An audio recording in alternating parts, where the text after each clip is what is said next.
In this Pixlr Snippets tutorial, we're going to learn how to use the Colorize presets within Pixlr X. The Colorize presets are located within the Effect icon of the Tool panel. Scroll down to the Colorize presets and click to open.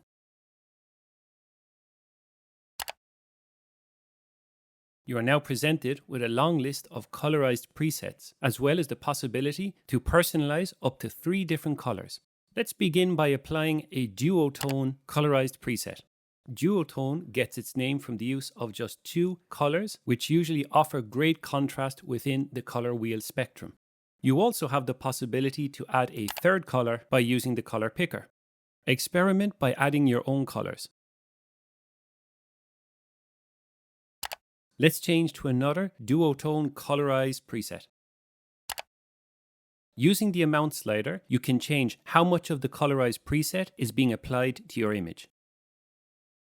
You can also increase or decrease the contrast. Once you're happy with your selection, click on the Apply button. Now that you know how to use colorized presets, have fun creating with Pixlr X.